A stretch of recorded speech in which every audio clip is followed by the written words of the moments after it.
back, everyone, to the All Aussie Rules YouTube channel.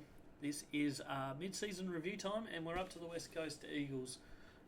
As each team gets to the bye, we're doing a little mid-season review for each team. This one's the Eagles. We're going to look at their season so far, have a quick look at some of their best players for the year, what they've still got to come, and our expectations, I guess, for the rest of the year. As always, don't forget to like, comment, and subscribe. These episodes are coming live and only onto the YouTube channel, nowhere else. So yes, smash that like button, give a comment, let me know what you think of them. Also, don't forget to follow the other social medias. We've got Twitter, Instagram, Facebook, and TikTok. Plenty of content always on those. Also, just a little heads up, there's this week's video schedule on the screen at the moment. Monday, obviously already been, but we'll run through it.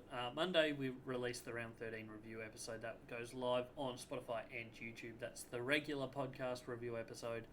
Then Tuesday, we had Carlton and Essendon mid-season reviews go live. Wednesday, we had Geelong and Melbourne mid-season reviews go live. Today is Thursday. West Coast is live now. You're watching it. And then coming up in a couple hours' time, Gold Coast mid-season review will also be released. And then on Friday, to finish the week off, we have the Round 14 preview episode going live on YouTube and Spotify. So go check out all of that content. Lots to see, lots to read here. Not read, but here. And thanks for joining in. Let's jump straight now into the Gold Coast Sun. No, not the Gold Coast Suns. That's the next video. West Coast Eagles season so far. Obviously, round 0, they didn't play opening round. Round 1 was their first game of the year. They played against the Port Adelaide Power at Adelaide Oval. It was always going to be a tough task. Port Adelaide were obviously a top team from last year. Made finals. West Coast were not expecting much from this season, and the result kind of showed that. Probably not as much as maybe some people might have expected, but Port Adelaide won it by 50 points, so not the best start for the Eagles. Round 2, they played against GWS. This was at home for the Eagles. They lost it by 65 points. They kicked horribly, 5 goals, 13. So they did create, I won't say heaps of chances, but some chances, 5 goals, 13, but kicked really poorly and kind of got belted in a fairly comfortable fashion by GWS. Round 3, they went to Marvel Stadium and played the Bulldogs. Once again, they were never in this. Really, first quarter they stayed kind of close to them, but after that she was all one-way traffic. Once again, kicked really poorly in front of goal. This week it was 3 goals, 12, which you're just not going to win a game kicking 3 goals. Inaccuracy has kind of been a flavour of their season that kind of pops up every now and then. Obviously, rounds 2 and 3, it was the case. It happened again, quite badly for them again in round 13 against North Melbourne. But we'll get to that shortly. Round 4 was gathered around, and this was their first spark that maybe they've got something this year. They played Sydney, which is I think in most people's, probably everybody's opinion, the informed team, the best team in the competition at the moment. First quarter was Sydney, won't say dominated, but Sydney was certainly the better team. But the second quarter they came out and they fought hard and took the lead into half-time, which I think surprised everyone, because up until that point, West Coast had not even won a quarter. But they won the second quarter of this one, won the first half. In the end, Sydney had too much class and got the win. But 26-point loss to Sydney, the informed team. Certainly a solid performance from West Coast there. And it just kind of showed that they do have something to offer this year. Round 5, they played Richmond over in the West. Richmond were pretty injury depleted for this game. From this point onwards, they've kind of struggled with injuries, but take nothing away from West Coast. They played fantastic football that night. They were losing at quarter time by 8 points, but from that point on, they kind of dominated. They scored 49 points in the second quarter, which would be, I believe, their highest scoring quarter of the year so far. I'm just quickly looking. Yes, it is. So, yeah, their highest scoring quarter of the year so far was second quarter. It was also their highest scoring first half of the season so far. And their highest scoring half, full stop. So that was a good performance from them. They got the win by 39 points in the end. They kicked 16 goals, which was quite a good effort from them, seeing their best previously this year had been 11 goals in a game. Round 6, they played against Fremantle in the Western Derby, and this was back-to-back wins from West Coast, and I think it kind of surprised a lot of people. Richmond won a few, quite, I wouldn't say half, probably close to, less than half. Not that many people tipped them, but a few people tipped them against Richmond, just because of Richmond's injuries and whatnot. But very few people would have tipped them to beat Fremantle. Fremantle still are the better team, but didn't show up well enough that day, and West Coast took advantage of that. Kicked 16-9, 105, so 2 weeks in a row they scored over 100. They've only managed it once more this year, and that was the next time they won. So, a very good win from them. They led the whole way. They were 25-3 up at quarter time. Second quarter they won 33-18. They were 37 points up at half time, and then got even further up at 3/4 time. They were 64 points up before a bit of a late flurry from Fremantle when it was all said and done. But overall, really, really good performance from the Eagles to get a win there against Fremantle, their biggest rivals. Round 7, they went up to the Gold Coast and played against the Suns, and Suns are good at home, really, let's be honest. They haven't lost there yet, and this was not going to be one of them. They started pretty well, the Eagles, but kind of trailed off. The third quarter they got absolutely smashed and ended up losing by 37 points. Round 8, they had the Bombers over in the West, and they nearly got this game. It was a tightly fought contest. They were down by about 4 goals at half time. They came right back into it. Had their opportunities, but just couldn't quite get it done, really. Essendon are probably the better team, even at home. West Coast weren't quite up to it, but they nearly got there. Round 9, they had to go down to Marvel Stadium, play Collingwood. They only managed 5 goals 7 this day, so the second lowest score of the season so far. They lost it by 66 points. They never were really in it. They won the last quarter, but the game kind of petered out from a little bit before 3/4 time, to be honest. Both teams kind of just let the game drift in that last quarter. But, not a fantastic performance. Round 10, they hosted Melbourne, and a bit like the other one, the previous win, kind of surprised a lot of people. Melbourne, while, their form the last month now has been quite poor, but up until that point they were going pretty well. I think they'd only lost by 1 point to Carlton the week before this, if my calculations are correct. And 2 weeks before that they'd beat Geelong. So, it's hard to understand kind of what the went wrong with Melbourne on this day.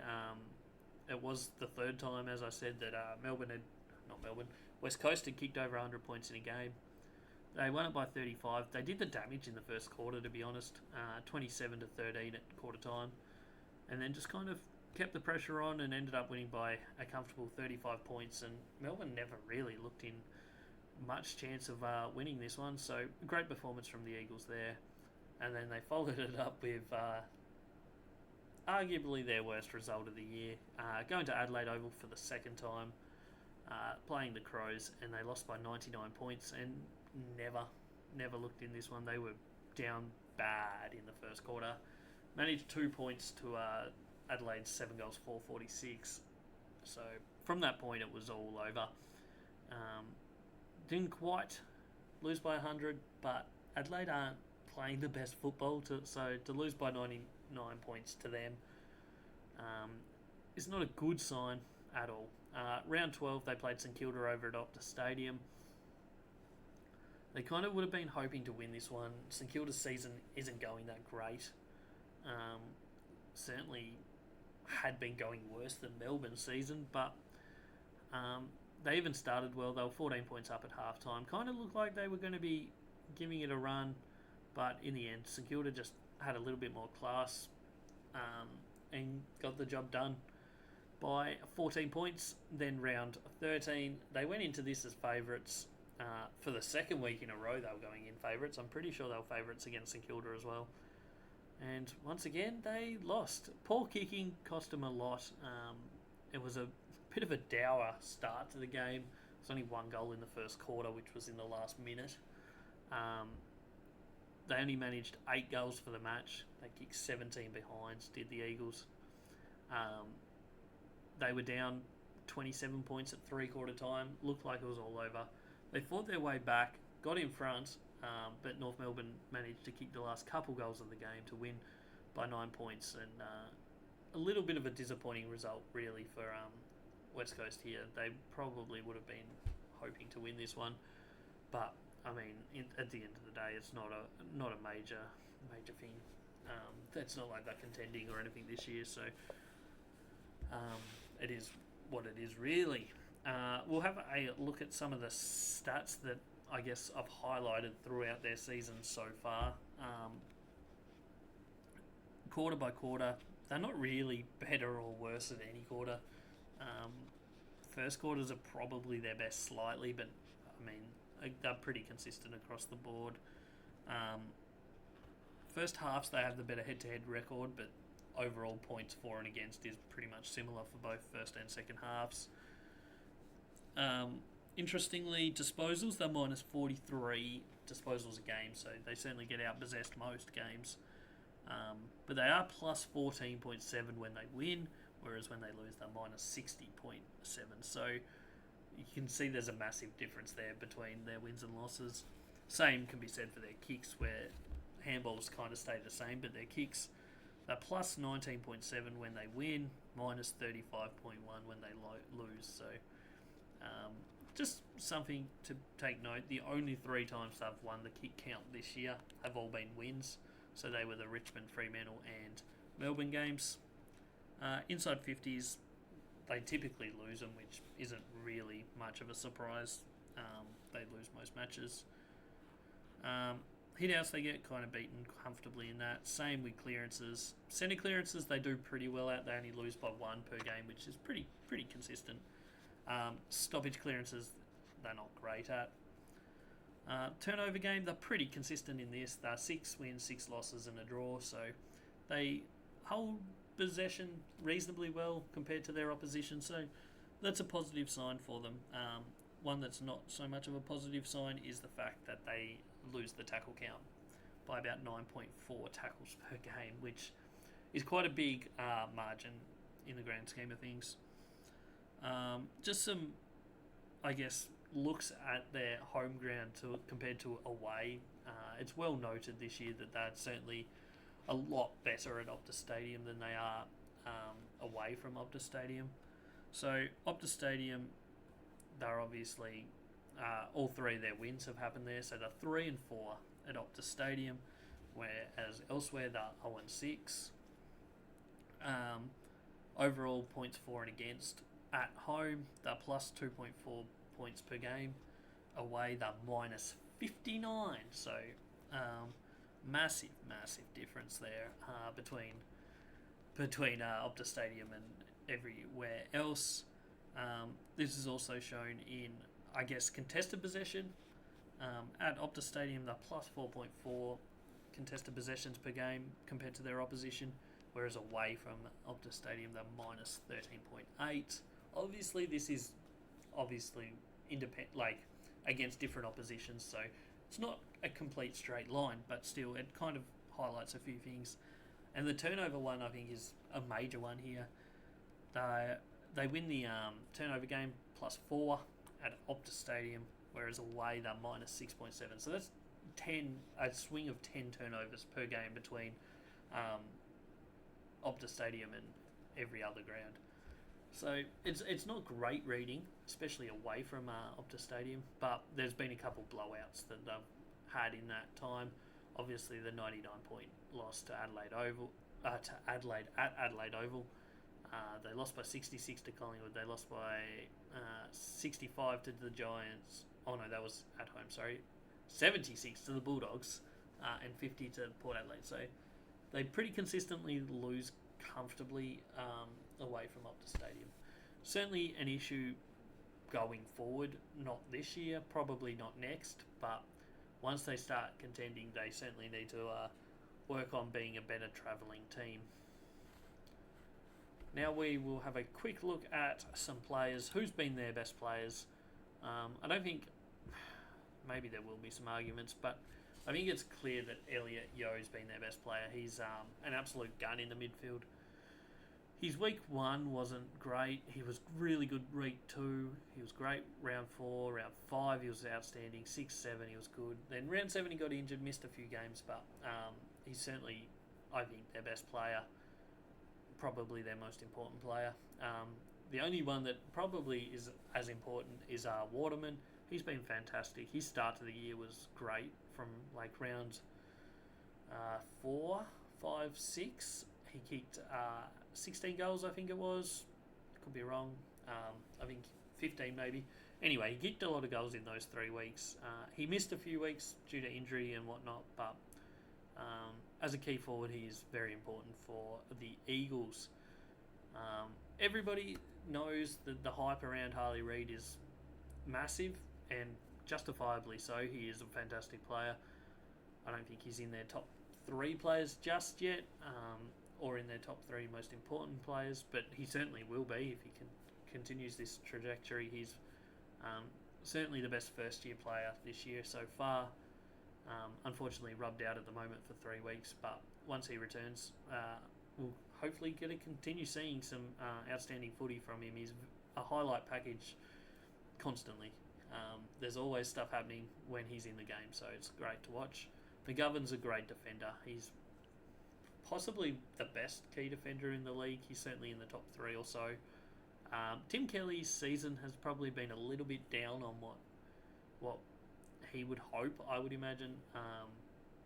But hopefully we'll see that maybe improve in the second half of the season going forward. Other than that, Liam Duggan's been really good as a general defender, and they're blooding a lot of young players obviously at the moment. Are any of them outstanding? I'm not sure outside of Harley Reid, but they're all young, so we'll see how they develop. They at least have some positives coming through at the younger age, so it's all hopefully going upwards for them from here. We'll now finish off by looking at the rest of their season, what they have to come. Out of the bye, they go against the Bombers at Marvel Stadium. Based on what we've seen from them travelling so far, this is going to be a tough assignment for them. Round 16, Optus Stadium against Hawthorn. A couple of weeks ago, I would have said they're a chance in this one, but Hawthorn are playing really good football, and the Eagles' last 2 weeks at Optus Stadium have not been fantastic. Round 17, they have Melbourne at the MCG. Melbourne aren't playing great at the moment, but it's going to be a really tough road trip for them. Round 18, they have the Lions at Optus. You'd think, again, probably a tough one. Brisbane are playing not their best football, but at their best, Brisbane win this comfortably. At their worst, maybe it's a close game.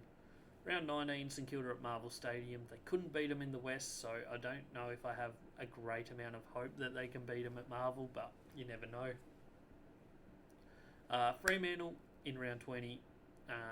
You'd think Fremantle are going to be pretty fired up for this one, having lost the game earlier this year. But they have shown they can beat them, so you never know. Round 21, Gold Coast at Optus Stadium. I don't know if they win this, but Gold Coast don't travel well, so it's a possibility that the stars might align for them to win this one. They weren't terrible against Gold Coast on the Gold Coast. They only lost by about 6 goals, only. But still, a chance. North Melbourne at Bluntstone. I think they're a better team than North Melbourne, but it's a long road trip, so I'm not super confident with it. Round 23, they have Carlton at Optus Stadium. That's probably an unlikely one to get a win. And then they have a really tough finish with Geelong at the Cattery. What do we expect? I think if they can get 2 wins in that, then they've probably done okay. 5-win season wouldn't be terrible for them. It will keep them off the top of off the bottom of the ladder, not by much. Probably finishing 16th on the ladder, maybe 17th, depending on how many players Richmond get back and what sort of form they show. It's a rebuild season for them. Everybody knows that. They've had a tough couple years, but they're just trying to get games into players like Harley Reid at the moment, build him up, and hope that maybe next year they start pushing towards the finals. Would be what they're aiming for, I would imagine. But yeah, this year any win they get is a positive. Just trying to get games into players and start developing them as best they can. So I see them finishing about 16, and that probably would be an okay result for them, in all honesty. But that's everything for the Eagles. It's been a tough season, but they've shown some bright sparks. That sums it up. Don't forget, comment, like, subscribe, all of those things. Especially comment. Let me know what you think of the Eagles season so far. And I appreciate you for tuning in. I'll catch us on the next one.